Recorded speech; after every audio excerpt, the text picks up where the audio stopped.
पहलगाम आतंकी हमले के बाद भारत पाकिस्तान के बीच तनाव बढ़ा हुआ है।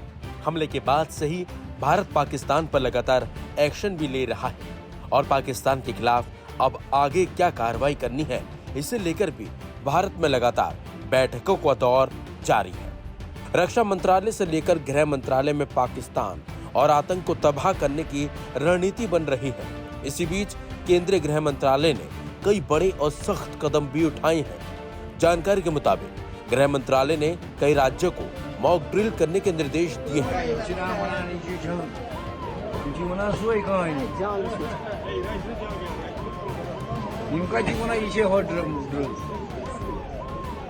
सरकार के सूत्रों के मुताबिक एमएचए ने जारी किए गए निर्देश में कहा है कि राज्य 7 मई को सुचारू तरीके से नागरिक सुरक्षा को सुनिश्चित कराने के लिए मॉक ड्रिल का आयोजन करेंगे।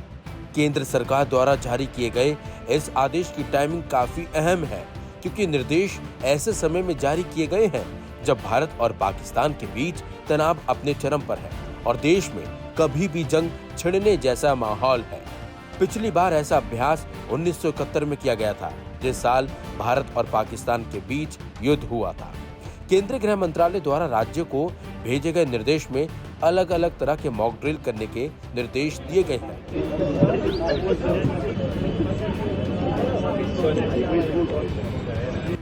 पहला, हवाई हमले के वक्त नागरिकों को चेतावनी देने वाले सायरन बजाना।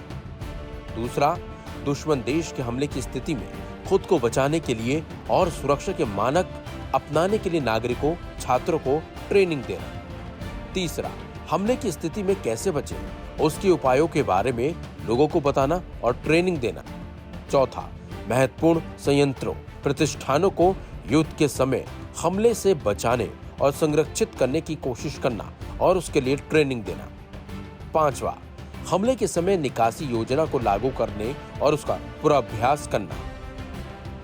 दरअसल 22 अप्रैल को कश्मीर के पहलगाम में हुए आतंकी हमले के बाद भारत ने पाकिस्तान के खिलाफ कई सख्त कदम उठाए हैं, जिसके बाद से दोनों देशों के बीच तनातनी बरकरार है कि भारत कभी भी उस पर हमला कर सकता है। इधर प्रधानमंत्री नरेंद्र मोदी ने पहलगाम हमले के दोषियों और उसके आकाओं को मिट्टी में मिलाने की कसम खाई है।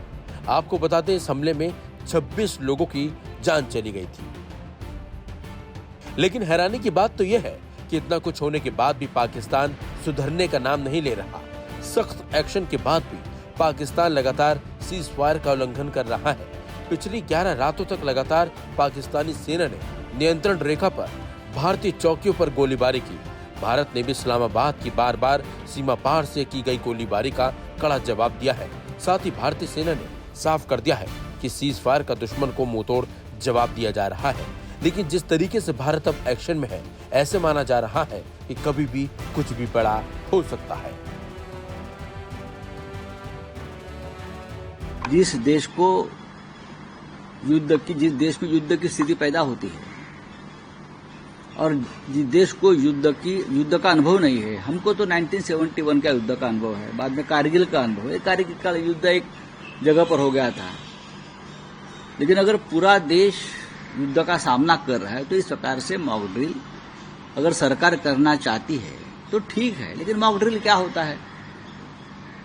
कल पूरा ब्लैकआउट हो जाएगा, एक दिन जो भोंगे बजते हैं वो बजेंगे और कुछ होंगे, यातायात रुक जाएगी। यह हमने 1971 में देखा है।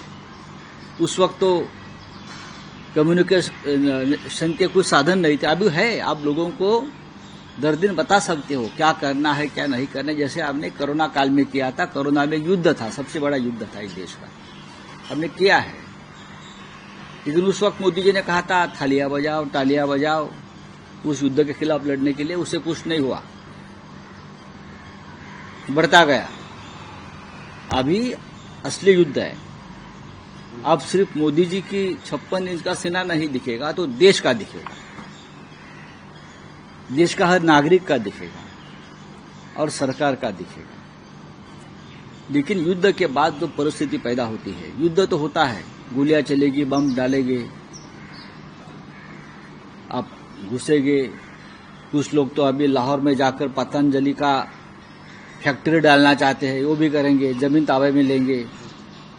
हाँ, लेकिन देश में उसके बाद जो स्थिति पैदा होती है युद्ध के बाद, वो बहुत गंभीर होती है। उसके लिए आपको सबको अभी से साथ लेकर चर्चा करनी होगी, खास करके जो अपोजिशन है सभी दलों को लेकर। क्या मोदी जी की ये तैयारी है? सभी को साथ लीजिए।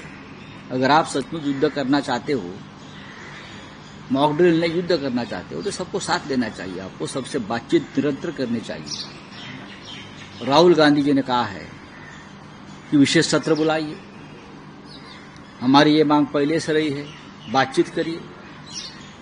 जरूर देश संकट में है, देश युद्ध स्थिति में है, तो हम आपके साथ रहेंगे, क्योंकि हम राष्ट्रभक्त हैं, देशभक्त हैं। देश की संकट की घड़ी में हम राजनीति नहीं करेंगे, यह हमारा वचन है। लेकिन जो परिस्थिति देश में पैदा होगी, देश के अंदर, वो संभालने के लिए देश के गृह मंत्री काबिल है या नहीं, उसका खुलासा होना चाहिए। अब तक 10 साल में देश में जो स्थिति पैदा हुई है, जो अराजक पैदा हुई है, उसके लिए देश के गृह मंत्री जिम्मेदार हैं।